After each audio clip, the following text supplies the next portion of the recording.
your heart broke. That's what you're saying. No, but I know people who have. So you wouldn't suggest rehab romance? No. But you are going to meet up with people that you really like. And not all of them that'll be sexual. There were many people I met in treatment that it wasn't sexual, but there was a lot that we could relate to. One of the other mental places I was in, her name was Marietta, and I hope she's doing well. But we had the same, she was just a skinny woman, and she was telling me how much she drank, and I was like, oh my God, like my liver shut down, and like I'm 8 times bigger than you. Like, that's not good. She had 2 little kids, and she was like, yeah, Corey, but I don't even know, because people don't check on me, and I don't know, but she always had an excuse for something, and I don't know, I was just really worried about her, but like we clicked and we had that bond, because it's like we had just had so much in common, bad things in common, but we did have those, and you just meet a lot of people, and like I said, some of you'll connect with, and you'll think, oh wow, like she's so awesome or whatever, but you have to kind of take a step back and be like, we're in rehab, man. Like the attention's nice.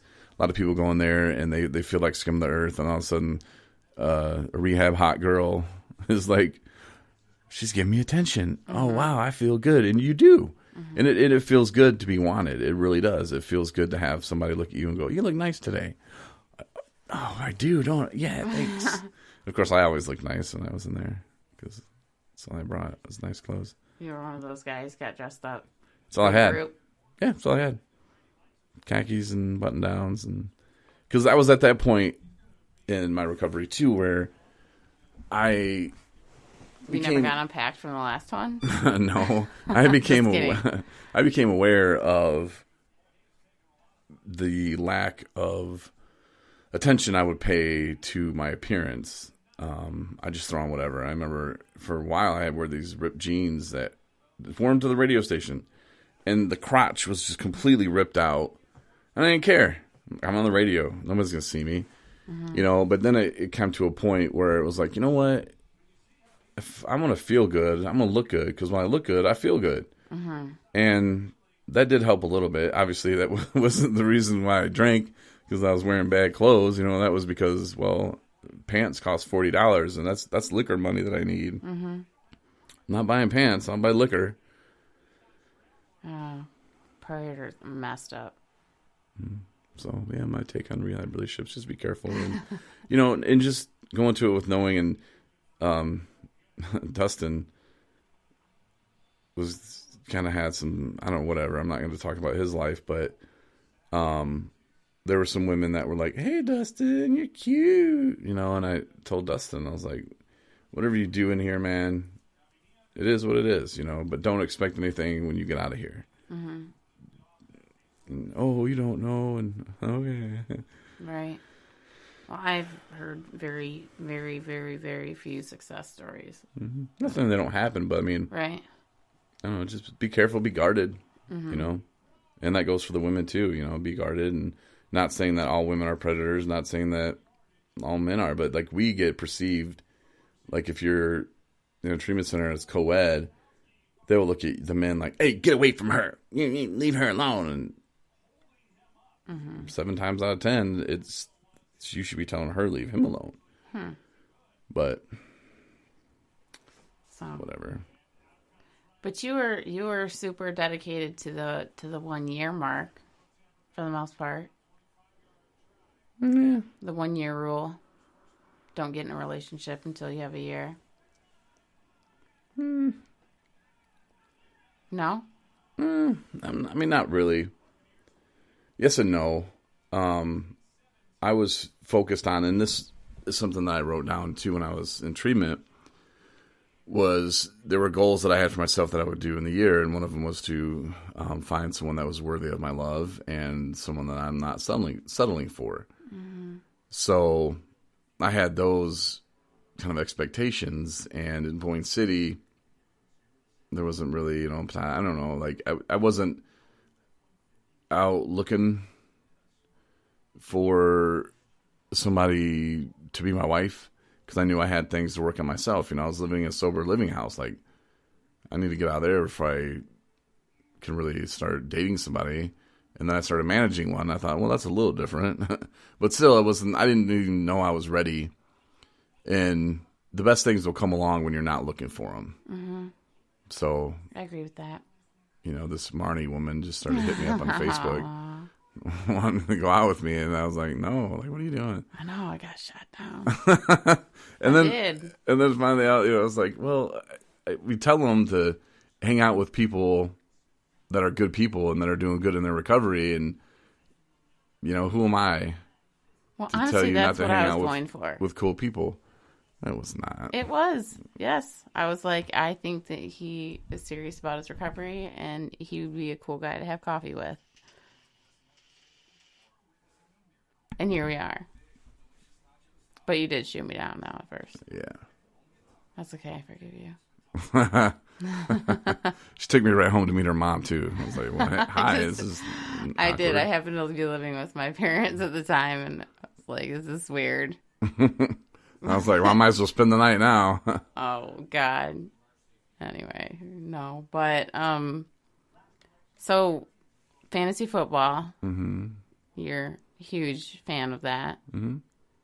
What else do you do for sober fun?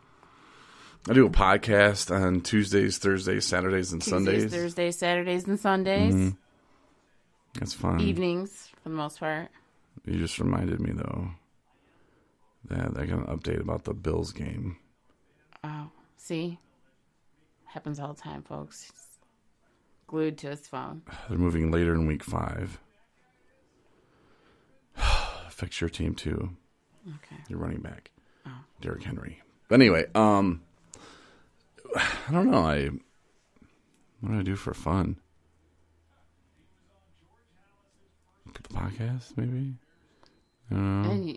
Can I say, like, sex stuff? Or I mean, I guess so, yeah, but... I mean, sexual that... relationship. But... Yeah, that's fun.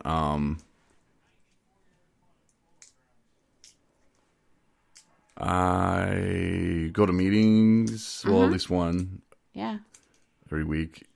The Charlotte Boy meeting, I go to that on Wednesdays. I usually go with some friends. And like the last few weeks, I've went with different people. It's been kind of cool that I keep showing up. And they're like, Jesus, who are you bringing in here, Corey? Well, you have, you do work also at a treatment center here in Traverse City. Part-time. Yeah. And you have fun there. Mm-hmm. I mean, I hear about how much fun you are there as a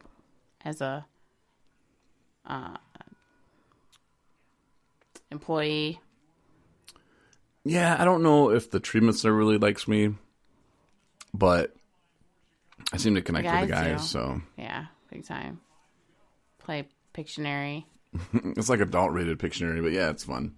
Yeah, that's fun. But we haven't played in a while, and I think we're kind of done with it. Yeah. Mm-hmm. You were doing Chopped for a while. Chopped with the kitchen ingredients. Yep. We did that in a couple weeks. And I don't know, it's just like, if we're in here having fun, I'm not just going to be standing around, like, chasing people around the yard. Like, it's a lot easier if you get people involved. Right. Like, you're going to get the guys that don't want to be in a treatment center anyway. You're going to get the guys that are just BSing their way through it. But the guys that really, truly want to have fun, do some fun stuff. Right. And they'll join in and they'll have a good time. They'll have a blast. And you don't have to go chase them around the yard. Hey, is so-and-so trying to sneak out? Is so-and-so doing this? Mm-hmm.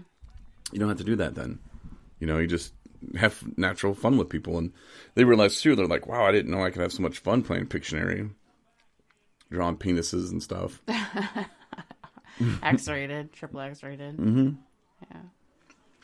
But I mean, there's stuff that I think that you have fun with. I mean, I can see like that lights you up. That's, I guess you could consider it work, like making the shirts for people. Yeah, that's fun. We do that a lot. And even when you get back from some of the transports and you're talking about it, I mean, that was a big chunk of your day, and I know it is, a service and what have you, and that's taken off in whatever way right now, but you can call it work, quote unquote, but and that takes up a lot of your time. It does. And right now I'm not personally getting paid like a salary or anything. Like, right. Technically the executive director of 217 Recovery is my title. And yeah, we're a nonprofit, but that title, it comes with a salary, but we don't, I don't have any money, nothing happening with that. Like, and that's not, like, I'm not, like, some organizations who say they're trying to help people, and, you know, this is no knock on them, but kind of is going to sound like it, but they are more worried about going and doing this and this and this and this to make their salaries. I'm worried about this, and this, and this, so we can get on their vehicles, so we can help more people. Yeah. Like, the salary, and I've always said this, it's going to come. Like, and I think that's something that should come off as genuine on my part, because I'm not doing it for the money. I don't do this podcast for the money. Sure, we could have sponsors, but I don't want to have sponsors. Well, I can vouch for a fact that I know that's the truth. It's true that you know, you're like, not. everything I'm doing is not for money. Like, one day it'll all work out like God wants it to. Mm-hmm. But right now, I want to help people, and, you know, we're going to do what we need to do to help people. But and you are helping people. I know, and I want to help more people. I know. And there's a lot of things I want to do. But like I said, God will take care of me. He's taking care of me right now. Mm-hmm. And I don't worry about it. You know, I could spend all day, I got to get this and get this so I can get paid, you know. I really don't look at it that way. Yeah. Maybe that's why we don't have any employees. Hey.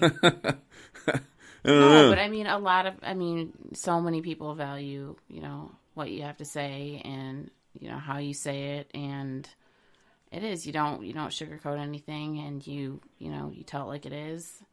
And that's one of the things that, at least for me as well, is that when we share with people, when we communicate with others that are,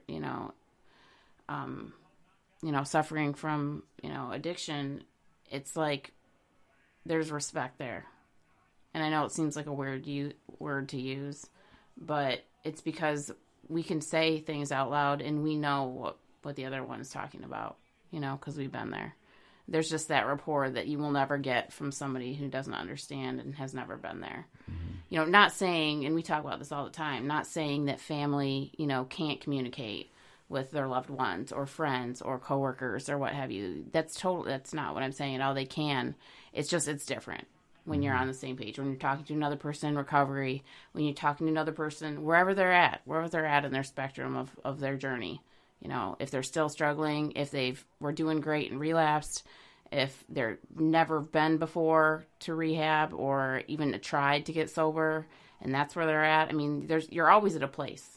We've all been at one of those places or are currently there now, and so there's a respect in the words that are exchanged, just because it's not BS, because we don't got a reason to BS. We have no reason to lie to these people. Mm-mm. We're not trying to sell them anything. You're not trying to sugarcoat anything. You're not trying to convince them of anything. It's just, it is what it is, and we can vouch for that. And there is a silver lining, and things do get better because we're living proof of that, today. Today we are, and hopefully tomorrow and the day after that and the day after that. So, but I have immense respect for you and everything that you do, and very proud of you. And you're in college. Yeah, I do that. Well, you forgot to add that of the things you love to do. That's fun. I don't love it at all. But you do it. I do it sort of sometimes, but I don't know. I just get so busy. Like, there's not enough time in the day. Like, we got to figure that out. Isn't the that time funny? Machine thing. The time machine. I knew you were something. How's that coming along? Down. It's not. Yeah, I know. Yeah. But there's enough time. Mm-hmm. I had a call today from a guy, a friend. You know him. You were in treatment with him. And he said he read something that you had written in there. And I wish he had that. I wish you could get that. He reads that from time to time. Said. Well, he's not very tech savvy. He was supposed to be in our fantasy football league, but he couldn't figure it out. And that's the thing about fantasy football. And apologize to Stevie if he's listening. I went through. It's like the reckoning. It's kind of like college. You're not doing your work after week 4, they're going to drop your ass. Right. So I'm kind of the same approach, because it's not fun for everybody else when the one guy is playing a guy who's got 3 people on his team that aren't even playing, or out for injury. And it's just like, that makes it no fun. So I went through and I took TV gave Charles Stevie's team and was like, "Here you go, man, enjoy."